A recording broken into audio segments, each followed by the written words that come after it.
എല്ലാവർക്കും സലു കിച്ചണിലേക്ക് സ്വാഗതം. അപ്പൊ നമ്മളുടെ റിസ്വാൻ ഇന്നലെ വന്നിട്ടുണ്ടായിരുന്നു. അപ്പൊ വന്ന പാടെ തന്നെ അവൻ രാവിലെ പള്ളിയിൽ പോകുന്നതിന് മുൻപ് തുണികളെല്ലാം ഒന്ന് നനച്ച് വിരിക്കാനായിട്ട് പോവുകയാണ്. അപ്പം അവൻ പറയുന്നുണ്ട് അവിടെ നിന്ന് എനിക്കിങ്ങനെ ഈ ലഗേജ് ഒന്നും എടുത്തിട്ട് വരാൻ വലിയ താല്പര്യമൊന്നുമില്ല. കാരണം ഇത്രയും ഡ്രസ്സുകളൊക്കെ എടുത്തിട്ട് വരിക എന്ന് പറഞ്ഞാൽ കുറച്ച് ബുദ്ധിമുട്ട് തന്നെയാണ്. അപ്പം അവിടെ ആണെങ്കിൽ വെയിലൊന്നും തീരെ ഇല്ലാത്തത് കൊണ്ട് അവന് അത്ര വലിയ ഇതുപോലെയുള്ള കട്ടിയുള്ള ഡ്രസ്സുകളൊക്കെ നനച്ചിടാനാണെങ്കിൽ ഭയങ്കര ബുദ്ധിമുട്ടുമാണ്. അപ്പൊ അതുകൊണ്ടാണ് അവൻ പിന്നെ ഇതൊക്കെ എടുത്തിട്ട് ഇങ്ങോട്ട് വന്നത്. പിന്നെ ഈ പറഞ്ഞ മാതിരി എല്ലാം നനച്ച് മുടക്കിയൊക്കെ കൊണ്ടുപോയി കഴിഞ്ഞാൽ കുറെ ദിവസത്തേക്ക് വലിയ ആശ്വാസം എന്നാണ് അവൻ പറയണത്. അപ്പൊ അവൻ ഇനിയിപ്പം 13-ാം തീയതി തിരിച്ചു പോകും. അവന് എക്സാം ആണ്. പോയി കഴിഞ്ഞാൽ പിന്നെ ഇൻഷാല്ലാ അവൻ 27-ാം തീയതി വരത്തേ ഉള്ളൂ. അപ്പൊ ഇതിനിടയിൽ മഴ പെയ്യോ എന്നൊക്കെ എൻ്റെ അടുത്ത് സംശയം ചോദിച്ചിട്ടുണ്ടായിരുന്നു. ഞാൻ പറഞ്ഞ ഒരു രക്ഷയില്ല ഇവിടുത്തെ ഇപ്പൊ ക്ലൈമറ്റ് പറയാനായിട്ട്. പിന്നെ റിസ്വാൻ ഉള്ളപ്പം നമുക്കും വലിയൊരു ആശ്വാസമാണ് കേട്ടോ. ഇവിടെ ആളും അനക്കമുള്ള ഒരു ഫീലൊക്കെ കിട്ടുന്നുണ്ട്. റിസ്വാൻ ആണെങ്കിൽ ഇപ്രാവശ്യം ഇവിടെ വന്നിട്ട് ഭയങ്കര ബോറടിക്കുന്നെന്നാണ് പറയുന്നത്. സുൽത്താനൊന്നും ഇല്ലല്ലോ, മറ്റത് അങ്ങനെയല്ലല്ലോ. വരുമ്പോഴേക്ക് സുൽത്താനോ ഇതുവരെ സൽമാൻ ഉണ്ടായിരുന്നു. അപ്പൊ അവൻ അങ്ങനെ ബോറിംഗ് ഒന്നും ഇല്ലായിരുന്നു. ഇപ്പൊ അവന് കുറച്ച് ബോറടിക്കുന്നെന്നൊക്കെയാണ് പറയുന്നത്. അപ്പൊ അവൻ രാവിലെ എന്നെ വേഗം കിടന്ന ബെഡൊക്കെ ഒന്ന് ഒതുക്കി വെക്കാണ്. അപ്പൊ ഞാൻ പറയുന്നുണ്ട് നീ താഴെ വന്നിരിക്കുന്ന പറഞ്ഞില്ല എനിക്ക് പഠിക്കാനുണ്ടെന്ന് പറഞ്ഞിട്ട് അങ്ങനെ പോയിരിക്കുകയാണ്. ഇതുണ്ട്, ഇതിപ്പം ഓൺലൈനിൽ വരുത്തിയതാണ് കേട്ടോ. ഞാനല്ല, സുൽത്താനാണ് എനിക്ക് വേണ്ടി ഈ സംഭവം വരുത്തിച്ച് വെച്ചത്. അപ്പൊ ഞാനിത് ഓപ്പൺ ചെയ്തിട്ടില്ലായിരുന്നു. അപ്പൊ സുൽത്താൻ പറയുന്നുണ്ടായിരുന്നു ഉമ്മ ഇത് ഓപ്പൺ ചെയ്യണം, 7 ദിവസത്തിനുള്ളിൽ ഓപ്പൺ ചെയ്ത് എന്തെങ്കിലുമൊക്കെ ഒന്ന് ഡിഫക്റ്റ് ഉണ്ടെങ്കിൽ റിട്ടേൺ ചെയ്യേണ്ടതാണെന്ന് പറഞ്ഞു. അപ്പൊ ഞാൻ സമയം കിട്ടാത്തത് കൊണ്ടാണ് ഇത് ഓപ്പൺ ചെയ്യാത്തത്. പിന്നെ ഞാൻ വിചാരിച്ചു ഓപ്പൺ ചെയ്യുന്ന സമയത്ത് നിങ്ങളെയും ഇത് കാണിച്ചു തരാമല്ലോ എന്ന് വിചാരിച്ച്. നമ്മളുടെ ഈ ഇതെന്താണ് സംഭവം എന്നറിയോ, നമ്മുടെ ഈ ചിരവയില്ലേ, ടേബിളിൽ വെക്കുന്ന ചിരവ, അതേപോലെ ഈ ടേബിളിൽ വെക്കുന്ന ഇടിയപ്പത്തിന്റെ സ്റ്റാൻഡാണിത്. അപ്പം ഇപ്പോഴത്തെ പുതിയ മോഡൽ എന്ന് പറഞ്ഞിട്ടൊക്കെയാണ് അവൻ ഇത് ഓർഡർ കൊടുത്തത് കേട്ടോ. ഇതിന്റെ വില എന്ന് പറയുന്നത് 500 രൂപയാണ്. എനിക്കൊന്നും ഓരോ ഓരോ വിലയാണോ എന്നുള്ള കാര്യമൊന്നും എനിക്കറിയത്തില്ല. ഇതിപ്പോ 500 രൂപയായെന്ന് പറഞ്ഞു. അപ്പൊ ഇവിടെ കടകളിലൊക്കെ ഇത് കിട്ടുമെന്നുള്ള കാര്യം എനിക്ക് അറിയത്തില്ല കേട്ടോ. ഞാനാണെങ്കിൽ കടകളിൽ ഈ സംഭവം കണ്ടിട്ടുമില്ല. അപ്പം എനിക്കിത് കണ്ടപ്പോൾ നല്ല ഒരു ഇഷ്ടപ്പെട്ടു. കാരണം ആയാസമില്ലാതെ തന്നെ നമുക്ക് ജോലി എളുപ്പമാക്കാല്ല. അപ്പൊ ഞാനിത് പൊട്ടിച്ചിട്ട് കാണിച്ചു തരാം ഇതെങ്ങനെയാണ് ഇരിക്കുന്നതെന്ന്. ശരിക്കും നമ്മൾ ആ ഒരു തേങ്ങ തിരുകുന്ന സ്റ്റാൻഡ് പോലെ തന്നെയാണ് ഇരിക്കുന്നത്. ഇതിന്റെ തന്നെ എനിക്കൊന്ന് 2 തേങ്ങ തിരുകുന്ന സ്റ്റാൻഡും ഇടിയപ്പം കറക്കണതും കൂടെ ഒറ്റ ഇതിൽ തന്നെ ഉണ്ടെന്ന് തോന്നുന്നു. അപ്പൊ ഞാൻ അവന്റെ അടുത്ത് പറഞ്ഞു എനിക്ക് അങ്ങനെ വേണ്ട, ഇങ്ങനെ മതി എന്ന് പറഞ്ഞു. ഇതാക്കണ്ട, ഇതിപ്പം എളുപ്പമാണ്. നമ്മൾ ടേബിളിൽ ഫിക്സ് ചെയ്തിരുന്ന നമ്മളുടെ ആ ഇടിയപ്പത്തിന്റെ സ്റ്റാൻഡ് ഇതിനുള്ളിൽ വെക്കുന്നത്. അപ്പൊ ഉണ്ടാക്കുമ്പോ ഞാൻ കാണിച്ചു തരാമേ. അപ്പൊ ഇന്ന് പെരുന്നാളായതുകൊണ്ട് ഞാൻ മട്ടൻ കറി ഉണ്ടാക്കാന്ന് വിചാരിച്ചു. അപ്പൊ സവാള ഒരു 3 എണ്ണം എടുത്തിട്ടുണ്ട്. ശരിക്കും പറഞ്ഞാൽ പിള്ളേരൊന്നും ഇല്ലാത്തത് കൊണ്ട് ഒരു രസവും ഇല്ല കേട്ടോ. കുക്ക് ചെയ്യാൻ പോലും ഒരു ഇൻട്രസ്റ്റ് ഇല്ല എന്നുള്ളതാണ് വാസ്തവം. ഇപ്പം നമ്മളുടെ റിസ്വാൻ ഉള്ളത് കൊണ്ട് ഞാൻ വിചാരിച്ചു രാവിലെ തന്നെ നമുക്ക് എന്തായാലും ഇതുപോലെ മട്ടൻ കറിയും ഒക്കെ ഉണ്ടാക്കി എടുക്കാമെന്ന് കരുതി. അങ്ങനെയാണ് ഇപ്പൊ 3 മീഡിയം സൈസ് സവാള സ്ലൈസ് ചെയ്ത് വെച്ചത്. പിന്നെ പ്രഷർ കുക്കറിലേക്ക് വെളിച്ചെണ്ണ ഞാനൊരു 3 ടേബിൾ സ്പൂൺ ഒഴിച്ചിട്ട് പട്ട, ഗ്രാമ്പു, ഏലക്കായ ഇത് ഇത്രയും ഇട്ട് പൊട്ടിച്ചിട്ട് കുറച്ച് ഉലുവയും കുറച്ച് പെരിഞ്ചീരവും കൂടി ഇടുന്നുണ്ട്. അപ്പൊ അതൊക്കെ ഇട്ടിട്ട് നമ്മൾ കറി ഉണ്ടാക്കുമ്പോൾ നല്ല ടേസ്റ്റ് ആണ് കേട്ടോ. ഇനി നമുക്ക് ഇതിലേക്ക് ഈ അരിഞ്ഞു വെച്ചിരിക്കുന്ന സവാള ഇട്ട് കൊടുക്കാം. സവാള ഇട്ട ശേഷം നമുക്ക് ഇനി ഇതൊന്ന് വഴറ്റിയെടുക്കണം. ഇതുപോലെ ഒന്ന് വഴണ്ടി വരുമ്പോഴേക്ക് നമുക്ക് 1 ടേബിൾ സ്പൂൺ ഇഞ്ചി വെളുത്തുള്ളി പേസ്റ്റ് ചേർത്ത് കൊടുക്കണം. പച്ചമുളക് ഞാൻ 2 എണ്ണം ചേർത്ത് പറയാൻ മറന്നുപോയതാണ്. 1.5 ടീസ്പൂൺ മഞ്ഞൾപ്പൊടിയും 3 ടീസ്പൂൺ മല്ലിപ്പൊടി, 3-3.5 ടീസ്പൂൺ ചേർത്ത് കൊടുക്കാം കേട്ടോ. അതുപോലെ തന്നെ എരിവിന്റെ പാകത്തിന് മുളക് പൊടി ചേർത്ത് കൊടുക്കണം. ഞാനിവിടെ ഒരു 3 ടേബിൾ സ്പൂണോളം ചേർത്തിട്ടുണ്ട്. 1.5 ടീസ്പൂൺ ഗരം മസാല പൊടി, പാകത്തിനുള്ള ഉപ്പ്, ഇത്രയും ചേർത്തിട്ട് ഒന്ന് വഴറ്റിയെടുക്കണം കേട്ടോ.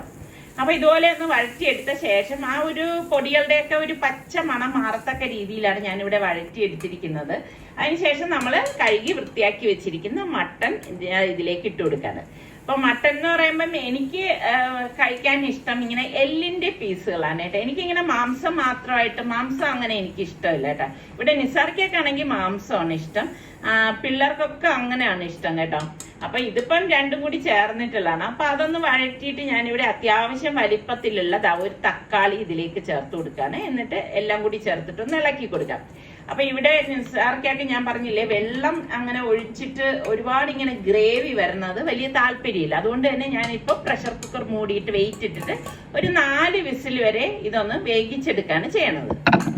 അപ്പൊ ഞാന് ഉച്ചയാവാനൊന്നും നിന്നില്ല. അപ്പോഴും തന്നെ ഒരു ഇരുമ്പിച്ചട്ടിയിലേക്ക് എണ്ണ ഒഴിച്ചിട്ട് ഇതാ കുറച്ച് സവാള സ്ലൈസ് ചെയ്തത് ഒന്ന് മൂപ്പിച്ചെടുക്കാനേട്ടാ.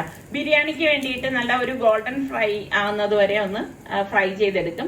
ഈ ഒരു സ്റ്റേജ് ആകുമ്പോൾ നമ്മൾ ഇത് എണ്ണയിൽ നിന്ന് മാറ്റണം.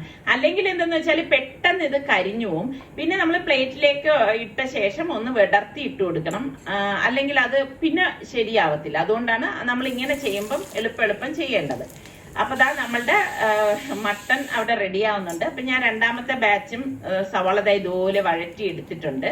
അപ്പൊ ഞാന് ചെറിയ ചീനിച്ചട്ടിയിലാണ് എണ്ണ ഒഴിച്ചിട്ട് റെഡിയാക്കിയത്. അപ്പൊ അതേ എണ്ണയിൽ തന്നെ ഞാൻ എന്താ കിസ്മിസും ഒന്ന് റോസ്റ്റ് ചെയ്ത് എടുക്കുകയാണ് കേട്ടോ. അപ്പം ചൂടൊന്ന് കുറച്ച് വെച്ചിട്ടാണ് ഞാൻ കിസ്മിസ് റോസ്റ്റ് ചെയ്തെടുക്കണം. അല്ലെങ്കിൽ എന്തെന്ന് വെച്ചാൽ പെട്ടെന്ന് ഇടുമ്പോൾ കരിഞ്ഞു പോകും.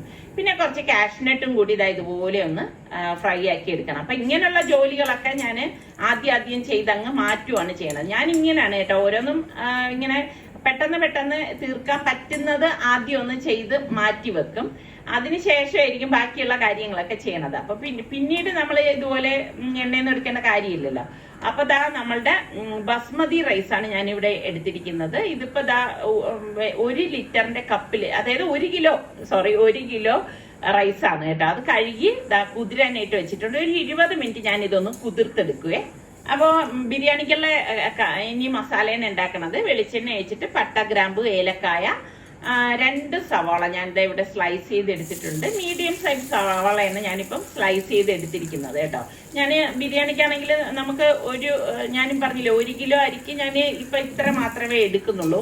ഒരുപാട് മസാല ആയാലും ഇവർക്ക് ഇവിടെ വലിയ ഇഷ്ടമല്ല കേട്ടോ. എന്നിട്ട് 2 പീസ്, അതായത് 1 ടേബിൾ സ്പൂണോളം ഇഞ്ചി വെളുത്തുള്ളി പേസ്റ്റും കൂടി ചേർത്തിട്ട് ഒന്ന് വഴറ്റി കൊടുക്കും. ഇതിനിടയിൽ നമ്മളുടെ കറിയുടെ കുക്കറിന്റെ സ്റ്റീമൊക്കെ പോയ ശേഷം ഞാൻ ഓപ്പൺ ചെയ്ത് ഇത് കണ്ടോ, കറക്റ്റ് പരുവാണ്, കറക്റ്റ് ആയിട്ട് വെന്ത് വന്നിട്ടുണ്ട്. അതിൽ നിന്ന് തന്നെ ഊറി വന്ന ചാറാണ് കണ്ടോ. അപ്പൊ ഞാന് ഇതിപ്പോ ഒന്ന് ഇളക്കി എടുത്തിട്ട് ഞാൻ കാണിച്ചു തരാം കേട്ടോ. കറക്റ്റ് ആയിട്ട് വെന്ത് വന്നിട്ടുണ്ട്. അപ്പൊ നമ്മളുടെ മട്ടൻ കറി റെഡി ആയിട്ടുണ്ട്. അപ്പൊ ഞാന് ഇതൊന്ന് അടച്ച് മാറ്റി വെക്കാനായിട്ട് പോവാണ്. അപ്പൊ ഞാൻ കുറച്ചധികം വെള്ളം പാകത്തിനുള്ള ഉപ്പ് ഇട്ടിട്ട് ഒന്ന് ബോയിൽ ചെയ്യാനായിട്ട് പോവാണ്. ഇത് റൈസിന് വേണ്ടിയിട്ടാണ് കേട്ടോ. അത് അവിടെ ബോയിൽ ചെയ്യുന്ന നേരം കൊണ്ട് ഞാൻ 3 തൊണ്ടൻ മുളക് നമ്മളുടെ ഈ ഒരു സവാളക്കൂട്ടിലേക്ക് ഇട്ടിട്ട് ഒന്ന് വഴറ്റി കൊടുക്കാന്. ഈ മുളകിന് അധികം എരിവൊന്നുമില്ല കേട്ടോ. കുറെ പേര് എൻ്റെ അടുത്ത് ഈ മുളകിനെ കുറിച്ച് ചോദിച്ചിട്ടുണ്ടായിരുന്നു, എരിവുണ്ടോ എന്ന്. പിന്നെ നമുക്ക് ഇതിലേക്ക് 1 ടീസ്പൂൺ മഞ്ഞൾപ്പൊടി, 3 ടീസ്പൂൺ മല്ലിപ്പൊടി, 4 ടീസ്പൂൺ മുളക് പൊടി, 1.5 ടീസ്പൂൺ ഗരം മസാലപ്പൊടി, പാകത്തിനുള്ള ഉപ്പ്, ഇത്രയും കൂടി ചേർത്തിട്ട് ഒന്ന് വഴറ്റി കൊടുക്കുക. അപ്പൊ ഈ മുളക് പൊടിക്ക് അധികം എരിവൊന്നും ഇല്ല. അപ്പൊ ഇതുപോലെ ഒന്ന് വഴറ്റിയെടുക്കണം. ഇനി നമുക്ക് ഇതിലേക്ക് കഴുകി ഡ്രെയിൻ ചെയ്ത് വെച്ചിരിക്കുന്ന മട്ടൺ ഇട്ട് കൊടുക്കാം. അപ്പൊ ഞാൻ എളുപ്പത്തിന് വേണ്ടിയിട്ടാണ് ഇങ്ങനെ പ്രഷർ കുക്കറിൽ തന്നെ തയ്യാറാക്കി എടുക്കുന്നത് കേട്ടോ. പ്രഷർ കുക്കറിലാവുമ്പോൾ പെട്ടെന്ന് നമുക്ക് റെഡിയാക്കി എടുക്കാൻ സാധിക്കും. അപ്പൊ ഇതുപോലെ മസാലയും മട്ടണും ഒക്കെ നല്ലതുപോലെ മിക്സ് ആവത്തക്ക രീതിയിൽ ഇളക്കിയ ശേഷം ഞാനിവിടെ 1.5 ടൊമാറ്റോ ഇട്ടിട്ടുണ്ട്. പിന്നെ കുറച്ചധികം മല്ലിയില ഇതുപോലെ കട്ട് ചെയ്തിട്ട് കൊടുക്കും. ഇതൊക്കെ ഇടുമ്പോഴാണ് ടേസ്റ്റ് കൂടുതൽ കേട്ടോ. അപ്പൊ ഇതെല്ലാം ഇട്ടിട്ടുണ്ട്. ഇനി ഇതിലേക്ക് നിങ്ങൾക്ക് പുളിപ്പിന് വേണ്ടിയിട്ട് തൈര് ചേർക്കണമെങ്കിൽ 1 ടേബിൾ സ്പൂൺ തൈരും കൂടി ചേർത്ത് കൊടുക്കാം. പക്ഷെ ഞാനിപ്പം ഇന്ന് ഇതിലേക്ക് തൈരൊന്നും ചേർക്കുന്നില്ല. എല്ലാം കൂടി നല്ലതുപോലെ ഒന്ന് യോജിപ്പിച്ച ശേഷം പ്രഷർ കുക്കർ മൂടി വെയിറ്റ് ഇട്ടിട്ട് 4 വിസിൽ വരെ തന്നെ ഇതൊന്ന് വേവിച്ചെടുക്കും. അപ്പൊ നമുക്ക് ഇതിലേക്ക് ഞാനിവിടെ 1 ടീസ്പൂൺ പെരിഞ്ചീരകം, കുറച്ച് പട്ട, ഗ്രാമ്പു, ഏലക്കായ, ബേ ലീഫ്, പിന്നെ 4 തൊണ്ടൻ മുളക്, നമ്മളുടെ തിരുവനന്തപുരത്തിന്റെ തൊണ്ടൻ മുളക് എല്ലാം കൂടി ചേർത്തിട്ട് ഒന്ന് ഇളക്കി കൊടുക്കും. ഇതുപോലെ ഇളക്കിയ ശേഷം നമ്മൾ കഴുകി ഡ്രെയിൻ ചെയ്ത് വെച്ചിരിക്കുന്ന അരി ഇതിലേക്ക് ഇട്ട് കൊടുക്കുകയാണ്. ഞാനൊരു 20 മിനിറ്റ് ഇതൊന്ന് കുതിർത്തിട്ടുണ്ടായിരുന്നു കേട്ടോ. അപ്പൊ നമ്മൾ ഇതൊന്ന് ഊറ്റിയെടുക്കുന്ന റൈസാണിത്. ടേസ്റ്റിനൊന്നും ഒരു വ്യത്യാസവും വരില്ല, നല്ല ടേസ്റ്റി തന്നെ ആയിരിക്കും കേട്ടോ. അപ്പൊ അതുകൊണ്ട് തന്നെ നമ്മളിപ്പോ ഇതിലേക്ക് നെയ്യോ ഓയിലോ ഒന്നും ചേർക്കത്തില്ല. അപ്പൊ ഇത് ഒന്ന് ഏകദേശം 1/4 ഭാഗം വെന്ത് വരണം. ഇതിപ്പം ഇവിടെ വെന്ത് വന്നിട്ടുണ്ട്. കാണുമ്പോ തന്നെ നിങ്ങൾക്ക് മനസ്സിലാവും. നമ്മളിങ്ങനെ അരി എടുത്തിട്ട് ഇങ്ങനെ ഒടിച്ചെടുക്കുമ്പോഴേക്കും നമുക്ക് മനസ്സിലാവും ഇത് വെന്തോ വെന്തില്ലേ എന്നുള്ളത്. അപ്പൊ ഇനിയിപ്പൊ നമുക്കിതൊന്ന് ഡ്രെയിൻ ചെയ്തെടുക്കണം. അപ്പം ഇത് ഡ്രെയിൻ ചെയ്ത ശേഷമാണ് നമ്മൾ ഇനി ഇത് സെറ്റ് ആക്കി എടുക്കുന്നത്. ഞാൻ പറഞ്ഞില്ലേ പെട്ടെന്ന് തയ്യാറാക്കി എടുക്കാൻ പറ്റുന്ന ഒരു ബിരിയാണിയാണ്. അപ്പൊ ഇതാ നമ്മളുടെ ബിരിയാണിക്കുള്ള മട്ടൻ കറിയും ഇവിടെ റെഡി ആയിട്ടുണ്ട്. സ്റ്റീം പോയ ശേഷമാണ് ഞാനിത് ഓപ്പൺ ചെയ്തത്. കണ്ടോ, ചാറ് ഇതാ നല്ലതുപോലെ വന്നിട്ടുണ്ട്. അപ്പൊ ഞാൻ ഈ ചാറ് വലിയൊരു പാത്രം എടുത്തിട്ട് അതിലേക്ക് ഒഴിക്കുകയാണ്. ഗ്യാസ് ഓൺ ചെയ്ത് വെച്ചിട്ടുണ്ട്. ഫ്ലെയിം നന്നായിട്ട് കുറച്ച് വെച്ചിട്ടാണ് ഇത്. ചാറും കുറച്ച് മട്ടൻ പീസസും കൂടി ഒരു ലെയർ ഞാനിങ്ങനെ അടിയിൽ ഇട്ട് കൊടുക്കുകയാണ്. അതിനുശേഷം നമ്മൾ ഈ ഊറ്റി വെച്ചിരിക്കുന്ന റൈസ് ഉണ്ടല്ലോ, അത് ഇതിലേക്ക് ഇട്ട് കൊടുക്കാം. 1/4 ഭാഗം വെന്ത റൈസാണ് കേട്ടോ. കാരണം ഇനി ഇതിൽ കിടന്ന് ഇതൊന്ന് വേകാനുണ്ട്. അപ്പൊ അതുകൊണ്ടാണ് ചാറ് ഇങ്ങനെ ഒഴിച്ചത്. അപ്പൊ എന്നിട്ട് നമുക്ക് റൈസ് ഇട്ട ശേഷം ഇതുപോലെ ഒന്ന് ലെവൽ ചെയ്ത് കൊടുക്കാണ്. അപ്പൊ ഞാൻ കുറച്ചധികം റൈസ് ഇതിലേക്ക് ചേർത്ത് കൊടുക്കുന്നുണ്ട്. കാരണം ചാറ് അടിയിൽ നല്ലതുപോലെ ഉണ്ടല്ലോ. അപ്പൊ ഫ്ലെയിം നിങ്ങൾ ശ്രദ്ധിക്കണം, വളരെ ലോ ഫ്ലെയിമിൽ വെച്ചിട്ട് വേണം നമ്മളിത് റെഡിയാക്കാനായിട്ട്. അപ്പൊ ഇതുപോലെ ഒന്ന് ലെവൽ ചെയ്ത് കൊടുത്ത ശേഷം നമ്മൾ ഇനിയിപ്പം ഇതിലേക്ക് നെയ്യൊന്നും ഇതേവരെ ചേർത്തിട്ടില്ലല്ലോ. അപ്പൊ നെയ്യ് ഈ സമയത്താണ് ചേർത്ത് കൊടുക്കുന്നത്. അപ്പോഴേ ആ ഒരു കറക്റ്റ് നല്ല ഫ്ലേവർ ഒക്കെ നമുക്ക് കിട്ടത്തുള്ളൂ. പിന്നെ ഫ്രൈ ചെയ്ത് വെച്ചിരിക്കുന്ന നമ്മളുടെ സവാളയും അണ്ടിപ്പരിപ്പും കിസ്മിസും ഒക്കെ ഇട്ട് കൊടുക്കുകയാണ്. ഇട്ട് കൊടുത്ത ശേഷം വീണ്ടും നമുക്ക് ഈ ചോറുണ്ടല്ലോ, ചോറ് ഇതിന് മീതെ ഇട്ട് കൊടുക്കാം. ഇങ്ങനെയാണ് നമ്മൾ ഇത് ലെയർ ചെയ്ത് എടുക്കുന്നത്. നോർമലി നമ്മൾ ലെയർ ചെയ്യുന്നത് എങ്ങനെയാണോ ആ ഒരു രീതിക്ക് തന്നെയാണ്. ഇനി നിങ്ങളുടെ കയ്യിൽ സാഫ്രോൺ ഉണ്ടെങ്കിൽ പാലിൽ സാഫ്രോൺ കലക്കിയത് ചേർത്ത് കൊടുക്കാം. ഇന്നിപ്പോ ഞാൻ അതൊന്നും ചേർത്തല്ല. ബാക്കി മട്ടൺ പീസസ് ചാറോടുകൂടി തന്നെ ഇങ്ങനെ ഫുള്ളായിട്ട് ഇതിലേക്ക് ഇട്ട് കൊടുക്കാണ്. ഇട്ട് കൊടുത്ത ശേഷം നമുക്ക് ഇനി ഇതിലേക്ക് ഞാനിപ്പം ബാക്കി ഇരിക്കുന്ന റൈസും കൂടി ഇതിലേക്ക് ഇട്ട് കൊടുക്കാണ്. അപ്പൊ ഇങ്ങനെ നമ്മൾ നോർമലി എങ്ങനെയാണ് ഞാൻ പറഞ്ഞ മാതിരി അതുപോലെ തന്നെ ലെയർ ചെയ്ത് അങ്ങ് എടുത്താൽ മതി കേട്ടോ. അപ്പൊ ഞാനാണെങ്കിൽ ഇന്ന് ബിരിയാണി ഉണ്ടാക്കണ്ട, സാധാ ചോറ് ഉണ്ടാക്കാന്നൊക്കെയാണ് വിചാരിച്ചിരുന്നത്. പിന്നെയാണ് ഞാൻ ഓർത്ത റിച്ചു ഉണ്ടല്ലോ, അപ്പം അവൻ എന്തായാലും ബിരിയാണി ഇഷ്ടമുള്ള കൂട്ടത്തിലാണ്. പ്രത്യേകിച്ച് ഹോസ്റ്റലിൽ നിന്നൊക്കെ വന്നതല്ലേ, അപ്പം അവിടെ വെജാണ് കഴിക്കുന്നത്. അപ്പൊ പെരുന്നാളും കൂടിയാണല്ലോ. അപ്പൊ അതുകൊണ്ടാണ് ഞാൻ ഇന്നിപ്പം അവനെ കരുതിയിട്ട് ഇങ്ങനെ ബിരിയാണി തയ്യാറാക്കിയത്. അപ്പൊ നമ്മള് ഏറ്റവും മീതെ ഇതുപോലെ നെയ്യ് അവിടെ ഒന്ന് ഇതുപോലെ ഒന്ന് ഇട്ട് കൊടുക്കും. കാരണം ലാസ്റ്റ് നമ്മൾ ഇത് മിക്സ് ചെയ്തെടുക്കുമ്പം എല്ലാം കൂടി ഒന്ന് യോജിച്ച് വന്നോളും. പിന്നെ മീതെ നമ്മളുടെ ഈ സവാള വറുത്തതും അണ്ടിപ്പരിപ്പും കിസ്മിസും എല്ലാം ഇതുപോലെ ഇട്ട ശേഷം കുറച്ച് മല്ലിയിലയും കൂടി ഇതുപോലെ ഒന്ന് കട്ട് ചെയ്തിട്ട് കൊടുക്കും കേട്ടോ. അപ്പൊ പുതിനയില നിങ്ങളുടെ കയ്യിലുണ്ടെങ്കിൽ പുതിനയിലയും ചേർത്ത് കൊടുക്കാം. ഇവിടെ പിന്നെ പുതിനയിലയുടെ ടേസ്റ്റ് ഇവിടെ സർക്കും റിസ്വാൻ ബിരിയാണിയിൽ വലിയൊരു പ്രിയം ഇല്ലാത്തത് കൊണ്ട് ഞാൻ പിന്നെ അത് ഇതിലേക്ക് ചേർത്തിട്ടില്ല കേട്ടോ. അതുപോലെ തന്നെ രമ്പയില ഉണ്ടല്ലോ, രമ്പയിലേക്ക് ഇടുമ്പം ബിരിയാണിക്ക് നല്ല മണമാണ്. പക്ഷെ എന്റെ കയ്യിൽ രമ്പയിലൊന്നും ഇല്ലായിരുന്നു. എന്നിട്ട് അടച്ച് ഞാൻ ഒരു 10 മിനിറ്റ് ഡം ചെയ്തെടുക്കുകയാണ് ചെയ്യണത്. ഇപ്രാവശ്യത്തെ അതായത് ഈ ഒരു ദിവസം ഞാൻ ജീവിതത്തിൽ മറക്കത്തില്ല കേട്ടോ. കാരണം നമ്മളുടെ വീടിന്റെ പേരിടാൻ പോവാണ്, അതും നല്ലൊരു പെരുന്നാളായിട്ട്. അപ്പൊ ഇത്രയും ദിവസം നമ്മുടെ വീടിന് പേരൊന്നും ഇല്ലായിരുന്നു. അപ്പൊ കറക്റ്റ് ടൈമിന് തന്നെ നമ്മുടെ ആള് വന്നത് പേര് വയ്ക്കാൻ വേണ്ടിയിട്ടുള്ള സംഭവമൊക്കെ കുത്തി റെഡിയാക്കി എടുക്കാണ്. അപ്പൊ ഞാൻ അന്ന് കാണിച്ചില്ലേ നമ്മളുടെ പേര് റെഡിയാക്കാനായിട്ട് ഷോപ്പിൽ കൊണ്ടുപോയിട്ടൊക്കെ വയ്ക്കുന്നത്. അപ്പം സലു ഇടയ്ക്ക് ചോദിക്കുന്നുണ്ട്, ബ്രാസിൻ്റെത് വെച്ചാൽ പോരായിരുന്നോ അമ്മാന്ന് ചോദിച്ചു. നമ്മളൊക്കെ അതൊക്കെ നോക്കിയതൊക്കെയാണ്. പക്ഷെ അതിനേക്കാളും കുറച്ച് നിൽക്കുന്നതാണ് ഇത്. ബ്രാസൊക്കെ ആകുമ്പം പിന്നീട് അങ്ങോട്ട് എങ്ങനെ ആവും എന്നൊന്നും നമുക്ക് പറയാൻ പറ്റത്തില്ലല്ലോ. അപ്പൊ ഇതാണ് നമ്മളുടെ വീട്ടുപേര്, വിന്റേജ്.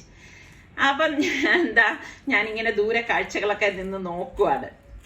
അപ്പൊ ഞാൻ പറഞ്ഞില്ലേ ഇടിയപ്പത്തിന്റെ സ്റ്റാൻഡ്, ഇപ്പൊ ഞാനൊന്ന് കാണിച്ചു തരാമേ എങ്ങനെയാണെന്നുള്ളത്. ഈസിയാണ് കേട്ടോ. അപ്പം ഈ സംഭവം നമ്മൾ ഇതിനുള്ളിലേക്ക് വെച്ചിട്ട് ഒന്ന് മുറുക്കിയെടുക്കണം. എന്നിട്ട് നമ്മൾ ഇപ്പൊ ഞാൻ ജസ്റ്റ് ഒന്ന് കാണിച്ചു തരുന്നേ ഉള്ളൂ കേട്ടോ. ഇതുപോലെ ഒരു ടേബിളിലേക്ക് വെച്ചിട്ട് ഒന്ന് ഫിക്സ് ചെയ്തെടുത്താൽ മതി. കറക്റ്റായിട്ട് ഫിക്സ് ചെയ്യുന്ന ടേബിൾ ആണെങ്കിൽ അത് അവിടെ സെറ്റ് ആയിട്ടിരുന്നോളൂ. പിന്നെ നമ്മൾക്കത് ആരുടെ സഹായം ഇല്ലാതെ തന്നെ ഈ ഇടിയപ്പത്തിന്റെ ആ ഒരു മൂടിയുണ്ടല്ലോ, ഇടിയപ്പത്തിന്റെ ആ ഒരു മോൾഡിന്റെ മൂടി ഊരിയ ശേഷം ആ ഒരു അച്ചക്ക കറക്റ്റായിട്ട് ഇടണം, ഇടാതിരിക്കരുത്. അതൊന്ന് റെഡിയാക്കിയിട്ട് മാവ് ഇതുപോലെ വെച്ചു കൊടുക്കുന്നു. പിന്നെ നോർമലി നമ്മൾ ചെയ്യണ മാതിരി ഒന്ന് കറക്കുന്നു. പിന്നെ തിരിച്ചങ്ങ് എടുത്താൽ മതി. അത്രേ ഉള്ളൂ സംഭവം. അപ്പോൾ നമ്മളുടെ ഇന്നത്തെ ഈ എപ്പിസോഡ് നിങ്ങൾക്ക് എല്ലാവർക്കും ഇഷ്ടമായെന്ന് വിശ്വസിക്കുന്നു. അപ്പൊ നമ്മളുടെ ചാനൽ കണ്ടിട്ട് സബ്സ്ക്രൈബ് ചെയ്യാതെയുള്ള ആരെങ്കിലും ഉണ്ടെങ്കിൽ നിങ്ങൾക്ക് ഇഷ്ടപ്പെടാണെങ്കിൽ സബ്സ്ക്രൈബ് ചെയ്യാൻ, ആ ബെല്ലൈക്കൺ പ്രസ് ചെയ്യാനൊന്നും മറന്നു വരുതേ. എങ്കിലേ ഞങ്ങൾ വീഡിയോസ് ഒക്കെ പോസ്റ്റ് ചെയ്യുമ്പോൾ നിങ്ങൾക്ക് നോട്ടിഫിക്കേഷൻ കിട്ടുകയുള്ളൂ. അപ്പൊ അടുത്ത നല്ല റെസിപ്പിയോ വ്ളോഗോ ഇട്ടൊക്കെ കാണും വരെ എല്ലാവർക്കും ബൈ.